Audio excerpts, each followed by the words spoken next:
This is called election interference and yet another attempt to rig and steal a presidential election. More importantly, it's a political persecution like something straight out of a fascist or a communist nation. This day will go down in infamy.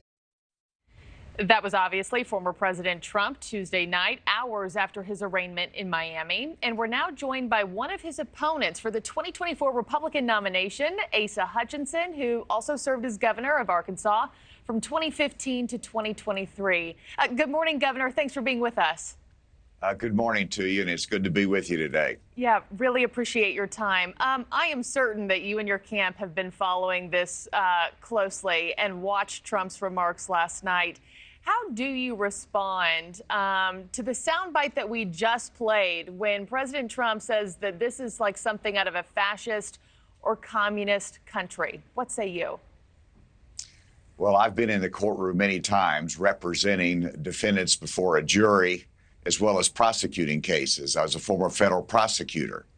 And while you see a lot of bravado here by the former president, it doesn't get much more serious in terms of the facts, in terms of what's ahead for him in a criminal proceeding. And despite all of the rhetoric that and the victimization that he presents, he's very concerned about these charges, and rightfully so. They're significant, they're substantial. The allegations relate to the greatest secrets of our nation and how they're handled.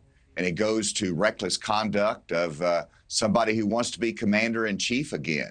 And so we haven't heard the end of it, obviously, through the court proceedings, but also in terms of going out on the campaign trail. While this is a big issue and people are following it, they're also concerned in New Hampshire about the price of heating oil. Right. They're concerned about all the other issues that they face in their life. And I want to talk, to your point of what voters are concerned with. And just recent polling shows 46% of Americans want Donald Trump to drop out of the 2024 race. You're obviously an opponent of his at this point, but do you think he should suspend his White House bid in light of these charges, or no? Well, I think he should, but he's not. And so it's almost not a relevant point. But, my view is that the office of presidency and what faces our country is more important than any individual person. And he's facing a big challenge in his life, a distraction for our country. And so, yes, I think he should drop out.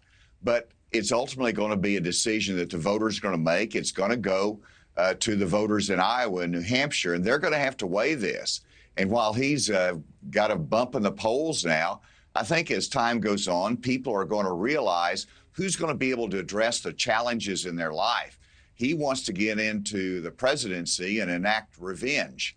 Well, that's not what our country needs right now. Our country needs solutions. And as his opponent, are you worried about this at all?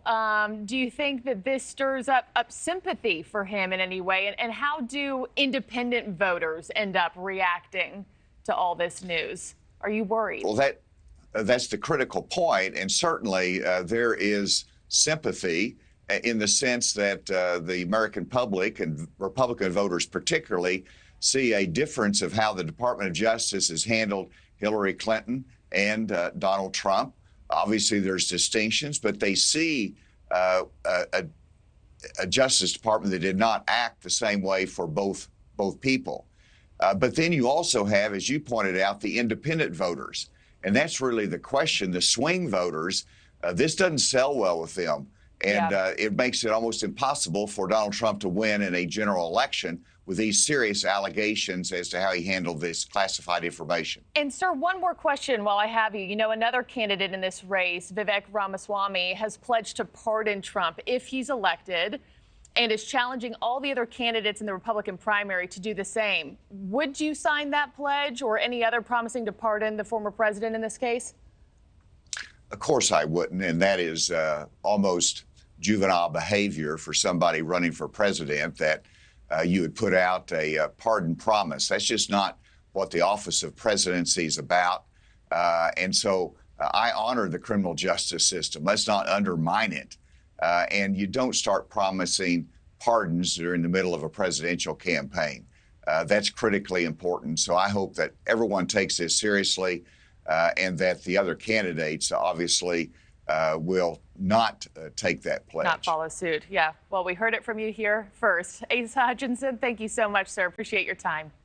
Thank you for watching. Go to newsnationnow.com to find NewsNation on your television provider. And don't forget to click the red subscribe button below to get more of NewsNation's fact-driven, unbiased coverage.